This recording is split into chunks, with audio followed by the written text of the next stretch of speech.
with this, I think one of the common topic we keep hearing is we came this afternoon, we talked to a few of you. I think we had the luxury of exchanging names, exchanging business card words, and also some of our thoughts around work from home, work from office, which is better. Where are we going? We've already gone past pandemic, now we're in the endemic, what's next, right? Now, with this situation, the question is, our employees have already tasted work from home. Now everybody knows it is possible to work from home. As a business owner, what are the processes that should really come back to office? Right? What are the processes should continue working from home? So Ajay, you're a business owner, right? What are your thoughts around what are the type of operations that should work from home as opposed to what should come back to office? And how do we drive efficiency on that?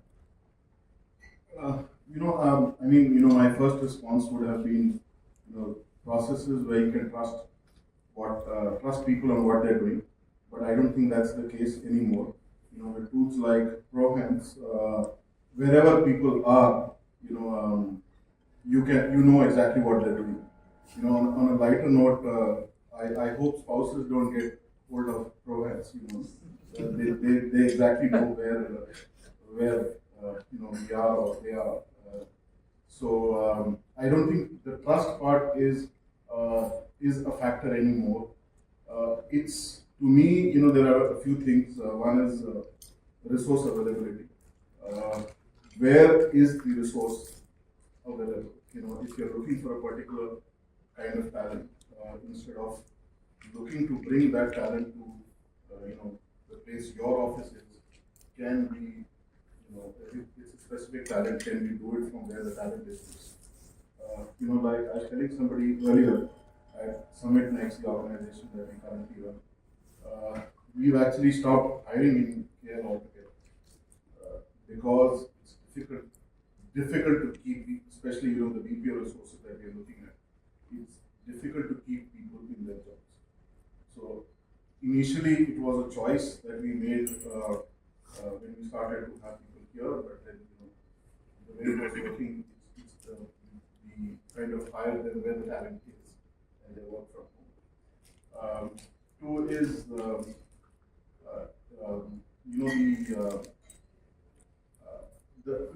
organization culture. What the organization culture is looking for in terms of leadership development, employee growth, and so on. So, if the organization is really looking for employees to do their basic job, get done with it, go home, then I don't think it really matters where the employee is. But and that's where personally I feel that being in office is important because it helps to develop the employees, it helps to leadership development, the kind of coaching you can have over a coffee or a break, you can't have that over calls. So that's to me is important. I don't think the efficiencies part really matters. With all the tools that are available now, work from home or work from office.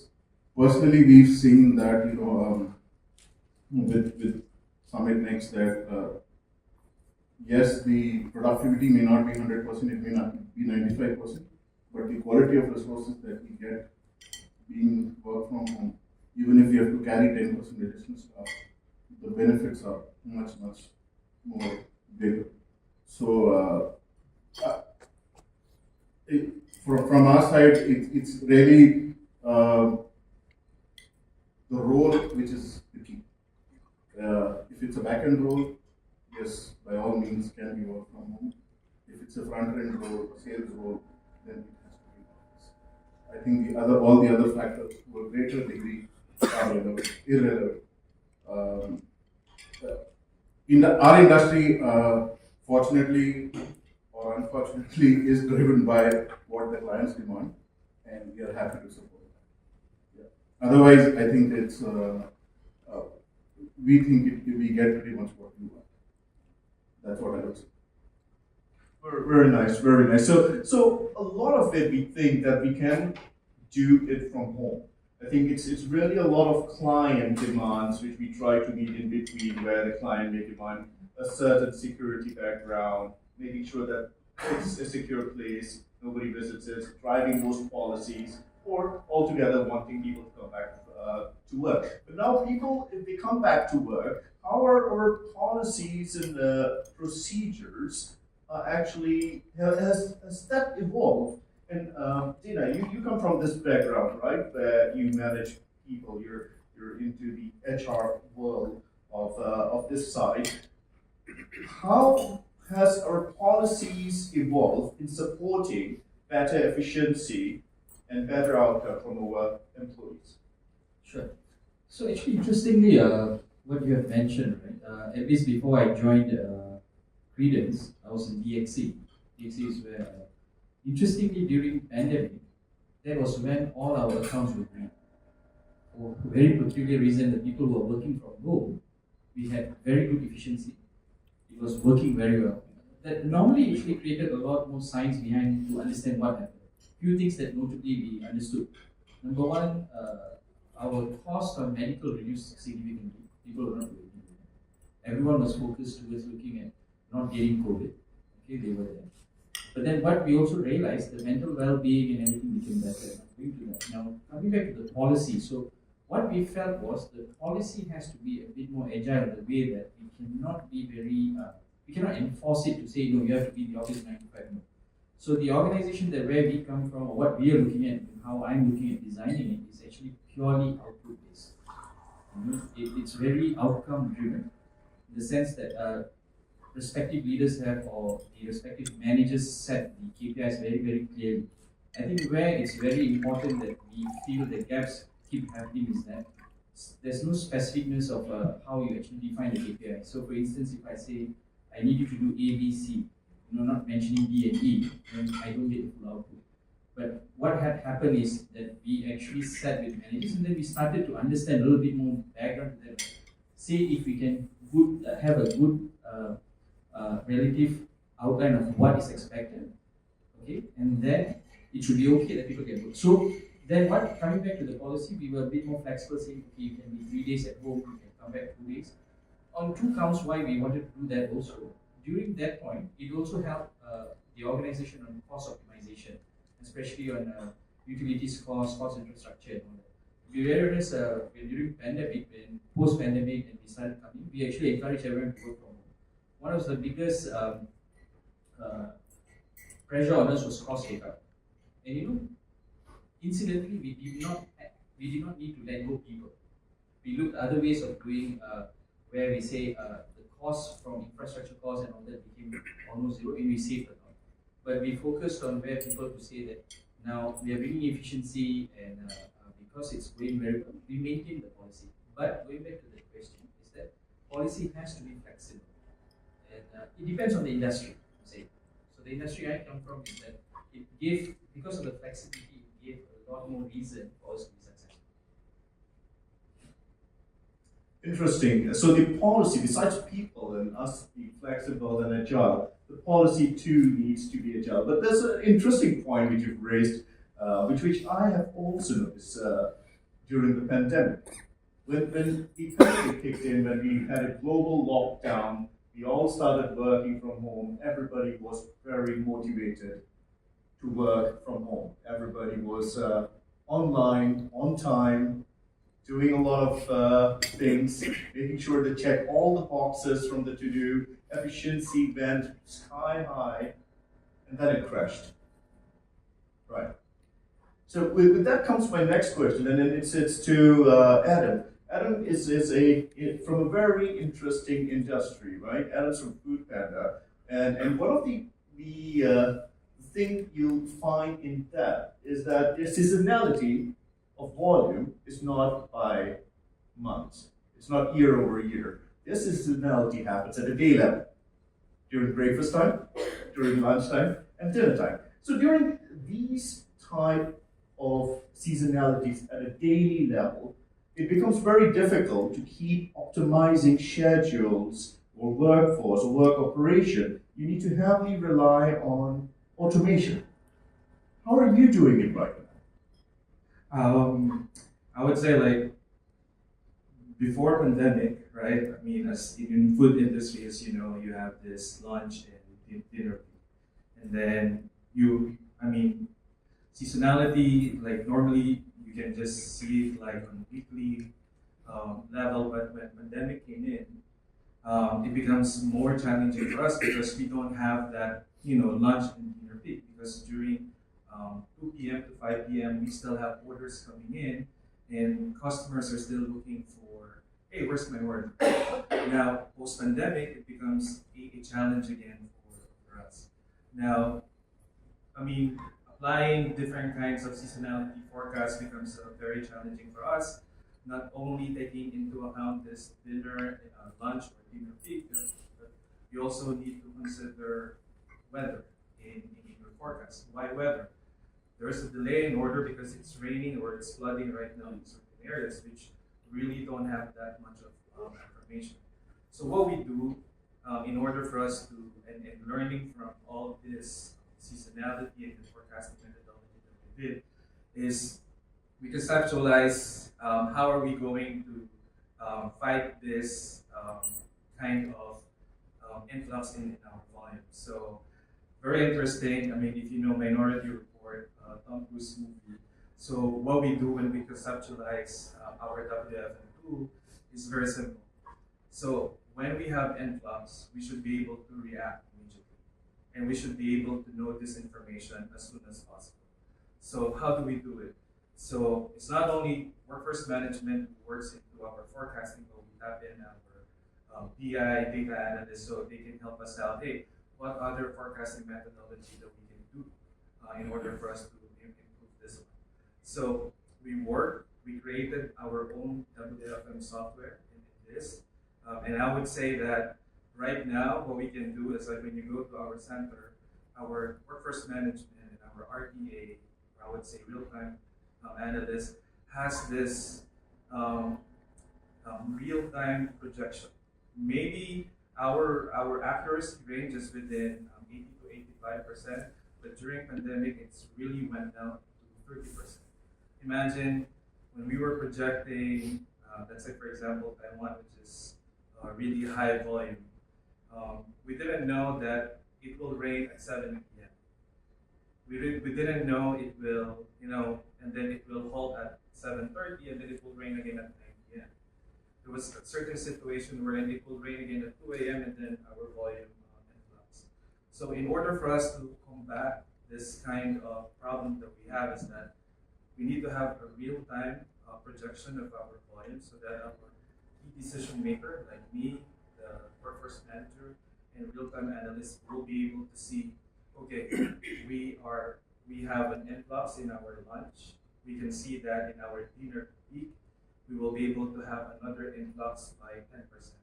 So the good thing about our platform is that it suggests you like how many number of individuals you need to add.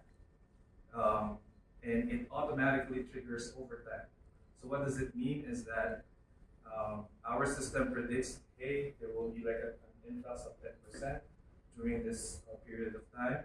This is the suggested additional hour of OD or like additional hour of agent. And then decision maker like me and the workforce manager will be able to step in. Do we really need an overtime? Do we really need extra man hours for this? Now, the key thing in this one is not only on projection. Projection can only give you like an insight what will happen in the next few hours. But in order for us to fix the situation and keep on serving our customer immediately, because keep in mind, Food Panda service level is like 95% within 30 seconds. Because we always live up to the promise that we deliver your food on time, but if you have problems also on your order, we will be there for you. It's not just like, a bot will be answering to you, but there will be like a human person will be reaching out to you. Now, besides having an insight on how many volume that people have, how many OT hours, man hours, we also automate our real-time analysts because our real-time analyst is like one of our core, our frontliner. They are the decision, and not really key, but one of the decision maker. because they are the one who will tell, like, let's say if there's like an influx of 30% in our volume, so we already have laid out several backup plans that we have. We have what we call tsunami mode. So what does tsunami mode do? So whenever there is like flooding, let's say a planned area, so tsunami mode will enable and inform our customer that, hey, there's a flood in a certain area, there will be a delay in your order, so you don't have to go to check. Right then and there, we already deflected incidents by just simply knowing what will be the situation in advance. So I think I would like to put this in this way, also just to add that Foodpanda is not a food company. We are like a tech company. So we are very proud that we are building our own platform in order for us to serve our customer vendor and rider in a different way by knowing, because we know better where we stand in terms of our rider, vendor, and customer. So we create our own platform to address all of this. So basically, we have to specifically answer your question. We can see in a 1 minute interval refresh rate, what will be our order projection on the succeeding hours. So we've already moved the easier tasks to automation, and the more difficult decision making is being done at a human level. Correct. Which comes to the other question which goes into my mind is, what if you have a more dynamic environment? You've got multiple internal stakeholders, external stakeholders, you have a different set of unique expectations by each of these. How would automation help us in that situation? Maybe Nelson, if you could share some insights in that area, because your role currently is very dynamic as well. You're part of a traditional workforce management, but also going across to the other side, managing people. Right, yeah. So to answer your question, it always depends upon the client's need. Because, for example, just a tool which you are seeing now, I cannot implement a tool which will expose the identity of people. For example, I deal with defense clients, I deal with financial clients, I deal with a lot of other clients, basically like health and infrastructure, a lot of clients. For example, if I'm providing a solution, the basic solution, that, okay, I'm going to implement a tool which will expose my data, and also, if at all, the client is asking us not to expose anything in terms of personal data as well as the company's data, we have to be mindful of understanding the client's needs. So, with all of our experience, we'll say like, hey, yes, X minus Y is equal to Z. But even we have to analyze that X minus Y is Z, but what will be the Z in terms of numbers or maybe in terms of outcome? So Z might be the Z, maybe uppercase Z or lowercase Z, maybe italicized one, or maybe a font might change. But trying to understand like how exactly we can get to know about the customer, the client, and also the kind of solution which you're providing to them will make it more enhanced, like your enhancement software. Basically, like it enhances an automation, definitely, or maybe like automation and tooling, like we call it as tooling and automation in our industry, which is a part of our hybrid cloud infrastructure. So giving them the proper solutioning will make our life easy, and also from a workforce management point of view, it makes our life better, and also the way Adam was talking about the forecasting, even the forecasting methodology which we use, or maybe the witness or whatever we use, if you're using it in the right forum and in the right manner, it will help us a lot in terms of giving a proper outcome. That's what I say.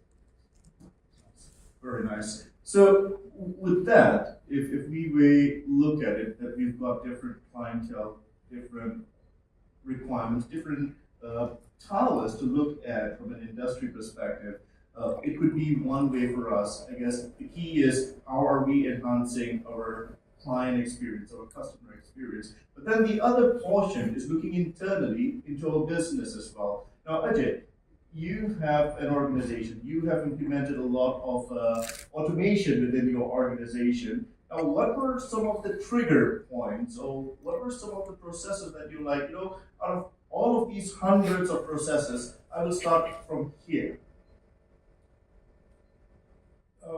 In terms of starting point, it's the business impact, whether our business or the client business.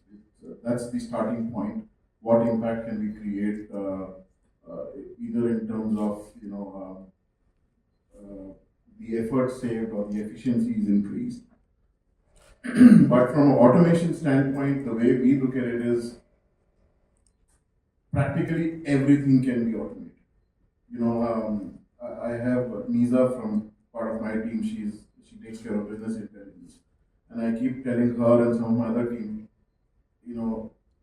and sort of I showed it as well that ChatGPT is the buzzword for me. Why don't you ask ChatGPT? Why don't you ask OpenAI? Instead of writing something on your own or doing research, just ask OpenAI. It will give you the solution. So to me, that's also automation. It's you saved an effort. So everything can be automated. It is, as long as it's a manual task, it's repeatable, and an error-prone task. We should look at automating it. One very simple example, and we do that a lot for our clients that we service. For one of the clients that we serviced, we were using two platforms.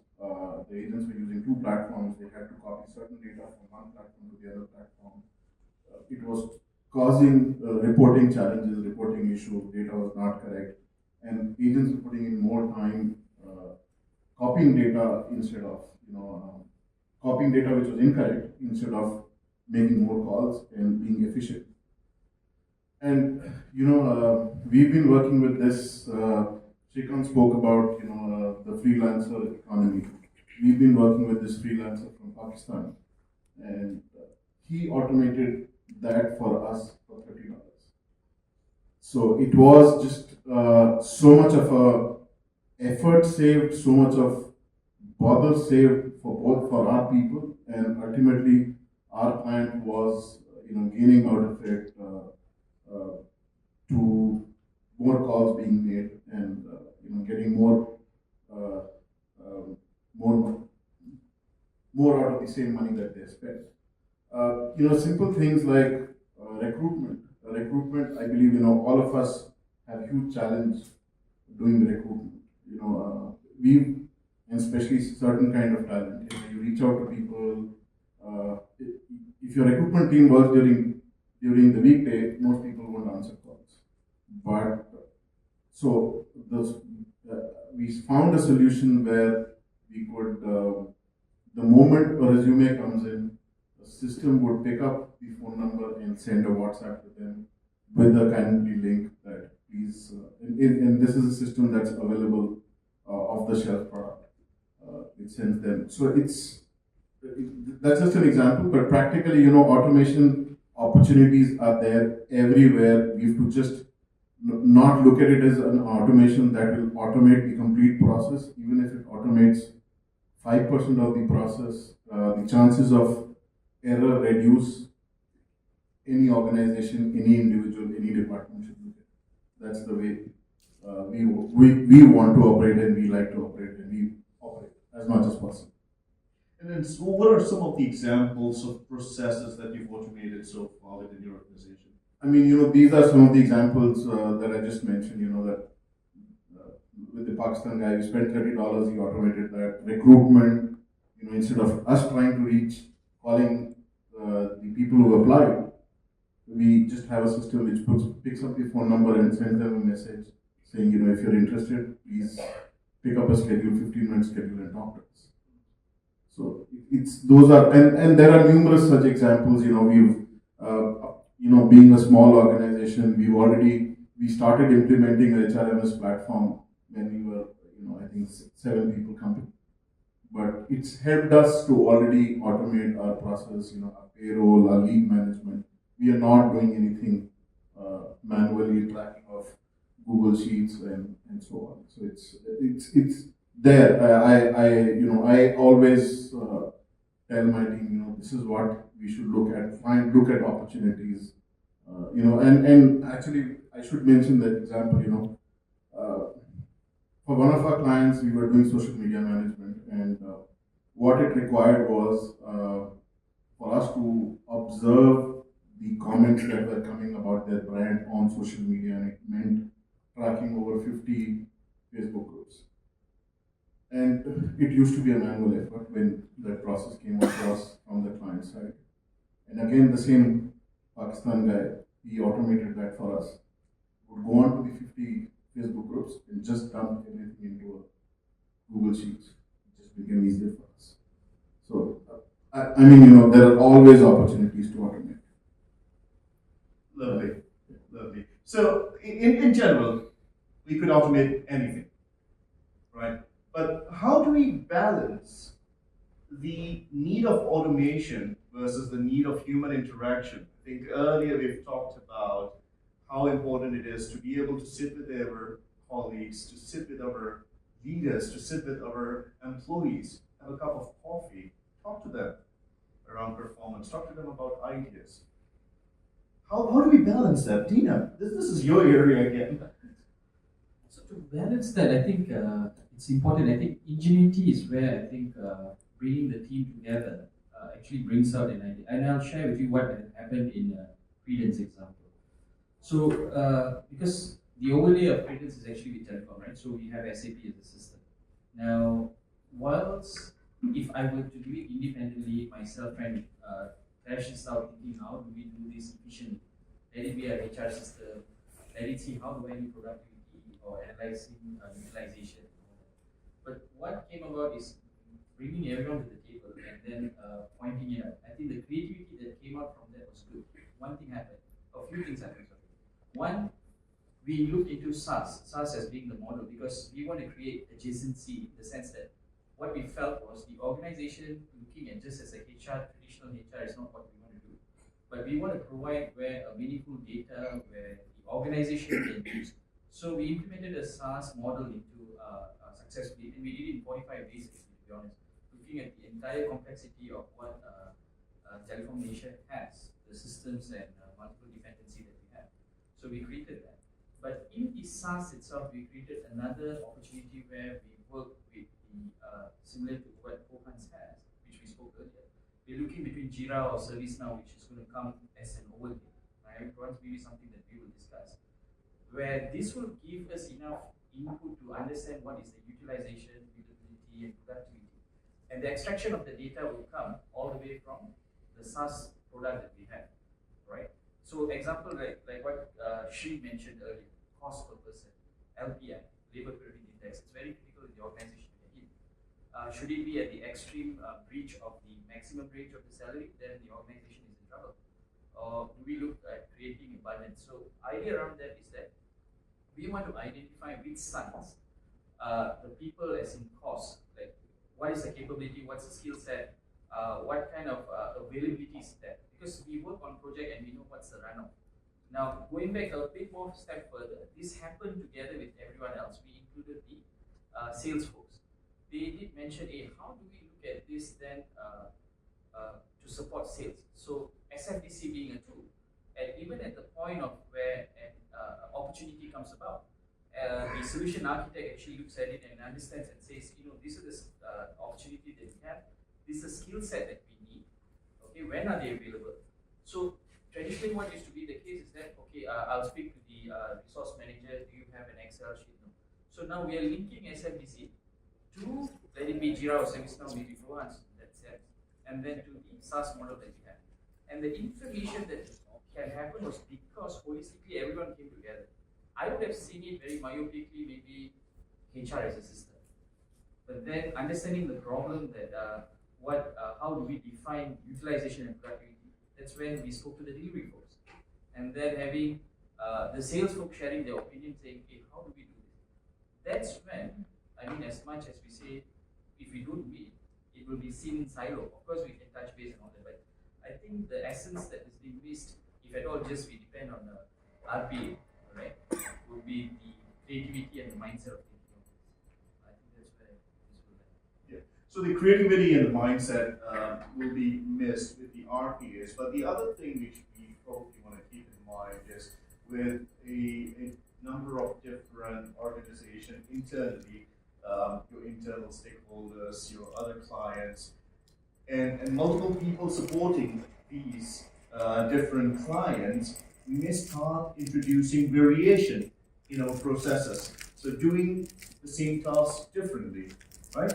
So if Nelson, if I may ask you, coming from the background where you've got a group of people under you working on different clients, but through using the same processes, how can we drive consistency through automation, and what are the areas where we would probably still want human intervention?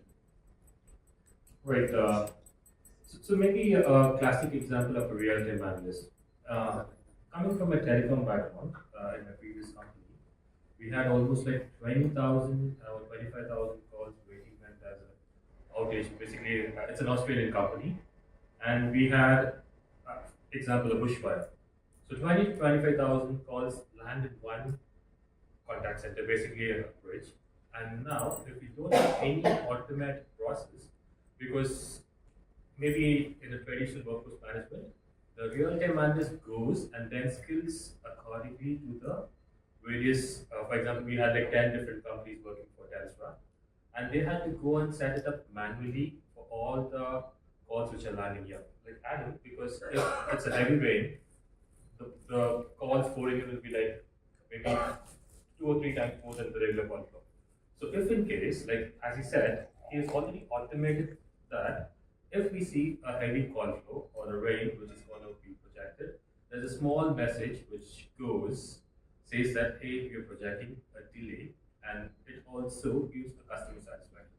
And also when it comes to us internally and externally as well, because I have a chat manager, for example, I have a call center manager, I have maybe an email or maybe like a back office manager. So each and every requirement will vary from one manager to another, internally and externally as well. But it's for the same company. But when it comes to automation, understanding all their needs and then also understanding the human intervention which is needed, because by the end of the day, AI, because I'll say AI, use it like a pinch of salt. Too much of AI will also like stumble the business, and less of AI will also stumble the business. So basically, understand the need and then also try to get more of human intervention as much as possible, because by the end of the day, the automation is done by human. But if everything is again going to the other side, the human intervention will basically be like 20% or 30%. Instead of that, we balance between automation and the human intervention, and also depending upon our internal clients, external clients, everyone together. So basically, the balancing will help us in terms of automating and between automation and then also the intervention between the humans. Thank you, Nelson. Now, interesting bit is that all these automation, the word of automation is to help us drive cost, which helps us drive profitability. I think in Shrikant's speech earlier, profitability is very important for any business. Now, to drive profitability, what do we need? Is sales. Sales comes from repeat customers or customers in general, and that comes from loyalty, which in turn, loyalty is built from customer experience. So, Adam, if I may ask you, how do you ensure that the organization maintain its focus towards customer experience when embarking this automation journey? To be honest, in our industry is very, very challenging. You really need to understand a lot of things before implementing automation in our industry. I think the most frustrating part there, especially on the workforce management team, is that you have a very good service level, you have a very good PhD, yet customer satisfaction is still not there, right? Now, in order for us to be able to see it through properly. I mean, in an organization, workforce management is not the only workforce, I would say. You have your customer experience team, you have your analytics team, workforce management, because workforce management probably gives you like 30% of an idea, like, hey, when you automate this, it reduce the incident, it becomes profitable. But at the same time, if we automate this, what would be our success for this? Let me give you a perfect example. One of our core challenges is that when you order food in our app is that, when you check where's your order, it says prepared, right? As a customer, and you're hungry, preparing what? In what sense? Is it cooking? They're putting onions on it. They're frying my chicken on it. So, these are the questions that we need to ask ourselves. To what extent do we need to show our customer or transparency to our customer when the food will be delivered to them? And then it's not only preparing the food. The problem is like when picking up the food. It says in our app, your order is being picked up, but where's the rider?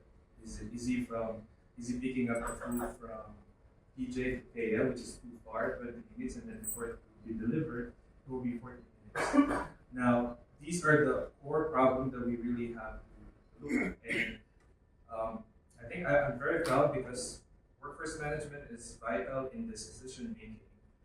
In a way where in our organization, workforce management doesn't only look into projecting volume, but we are looking volume, our incident, and then our order level, and then our CSAT, and then our NPS. So we connect all this information, and then cost. At the end will be cost. We connect all this information for us to be on the decision-making side, whether, hey, if, for example, we put more transparency to our customer that, for example, rider is going to pick up the food. We show the map. Where's the rider from there and there? So, do you think our CSAT or will it really gives us our experience, which is it did. It's not. You see, it's not only about customer. So also we're thinking about vendor and rider experience. Now, let me share to you our rider experience as well. During pandemic, when we launched Pandamart or our grocery mart, the problem there is that, usually rider, they will pick up, T-Light, they will pick up nasi lemak, which is very small amount, right? But when we launched Pandamart, the problem now is that, hey, the rider will pick up one box of water, like a box of soda. Now the problem there is that, hey, the rider cannot pick up that soda because it's too heavy for the driver to pick it up. And at the same time, I have this 5 stacks of MACD, and then nasi lemak, and then OT. It will not fit in my bag.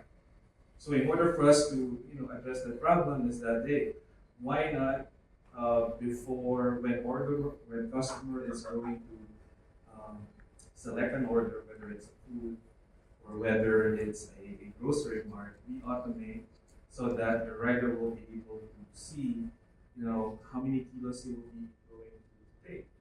And in that perspective, we were able to deliver rider experience. It's a good experience because when the rider see the order, hey, I'm going to pick up one box of 12 pieces of 1 liter of water, then I will be able to pick it up because I have enough room.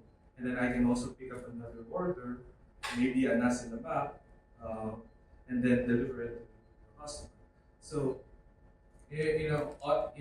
putting automation into our perspective is it's not only workforce management. It's customer experience work, looking into customer perspective. In our industry, we don't just look into customer perspective, but also vendor and rider. Both hand in hand, we work together to see to be able to deliver transparency to our customer. Again, you can reach out to Foodpanda anytime you want, even if it's raining. We will always be there for you. No robotic information. And just to add here, Wakas, we are very, very careful in everything that we do in our automation. It backfires us when we did some automation in our response to our customer because it's robotic. And customer and people, us right now, can really understand if the response from a customer and you is robotic. We learned it in a hard way because, hey, we were viral, I would say, in a country here in Asia, saying that our response is very, very robotic. Now, again, it's not being careful on what we automate. Yes, it reduces the incident, it makes our AHT shorter, but at the end, it suffers our customer perception because you're thinking our response will be robotic. So, in the age of multimedia, in our industry, we are very, very careful about what are the information that we need to automate. And also, we need to be careful in a way where we don't sound robotic and we'll always be there to our customer. In expense, in our organization, we also need to make sure that we are profitable because food industry, like when you sell nasi lemak for 150, like how much do we get? Right? We have to stay profitable at the end of the. Thank you, Adam. Now, in the interest of time, I may ask, if I may ask one more question before we wrap up. So, looking ahead, in the coming years, what's the role of automation going to be like, and what should we all be prepared of? Anyone?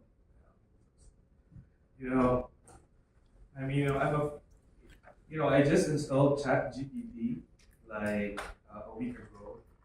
I've been following LinkedIn on how ChatGPT is striving, and then there's even talks in our organization like, hey, how ChatGPT will replace our automation right now. To be honest, I tried it like a week ago.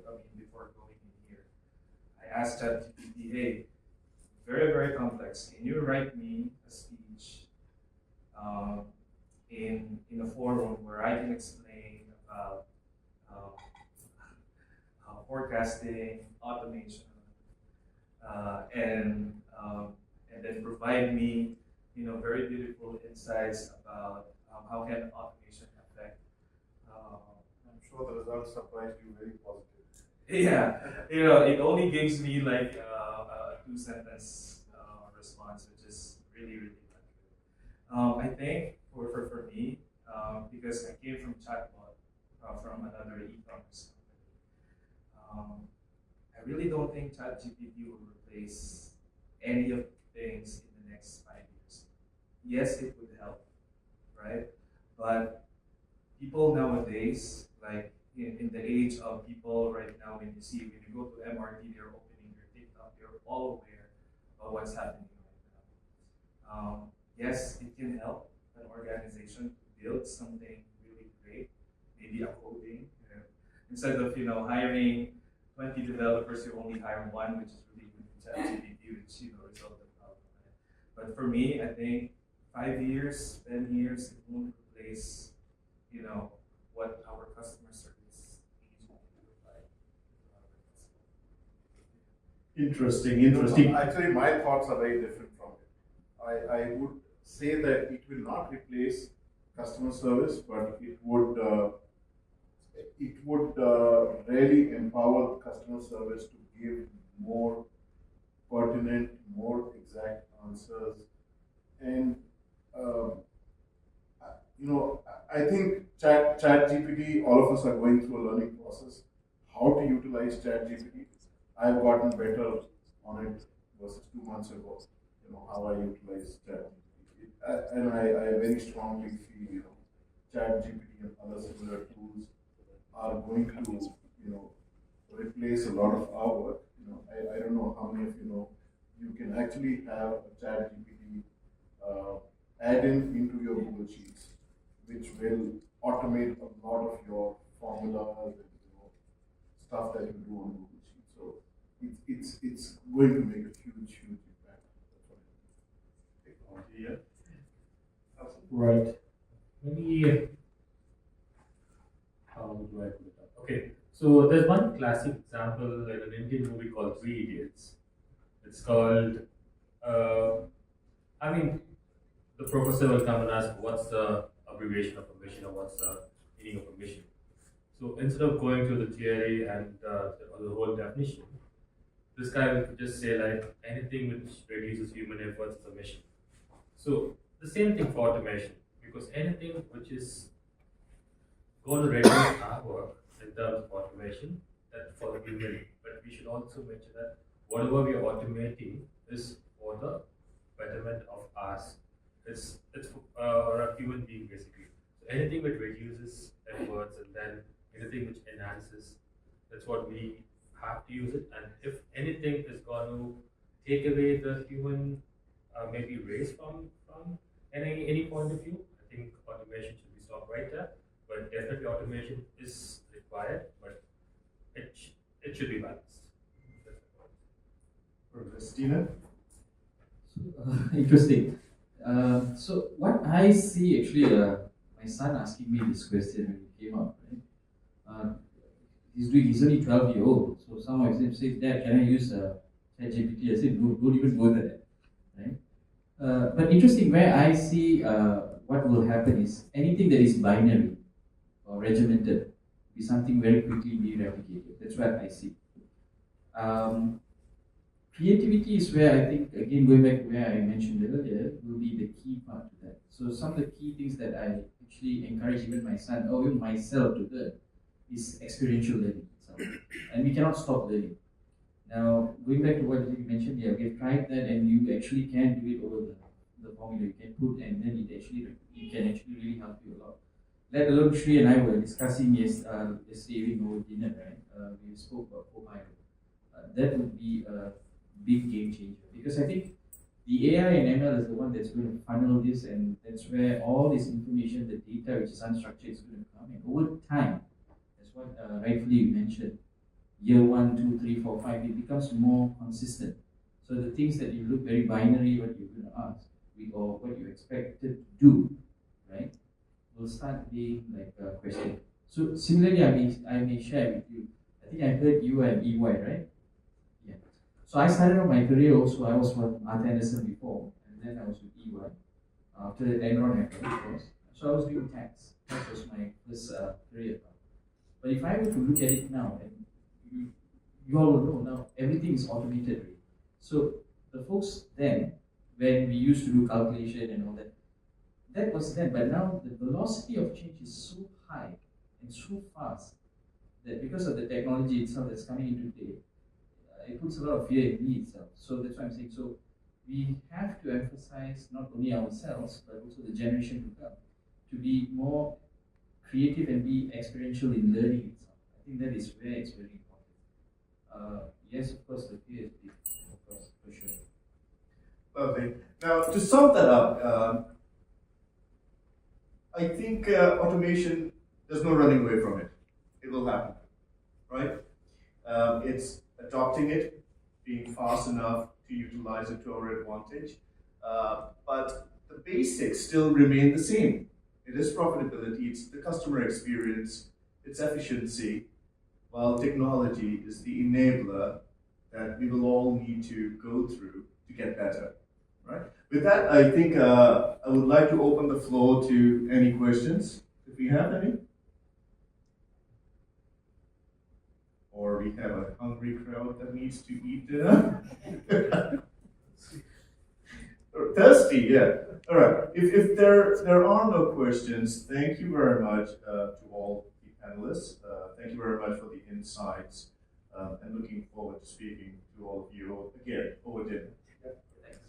Thank you. Probably we'll switch from rap to food, but I think Adam's explanation is quite overwhelming.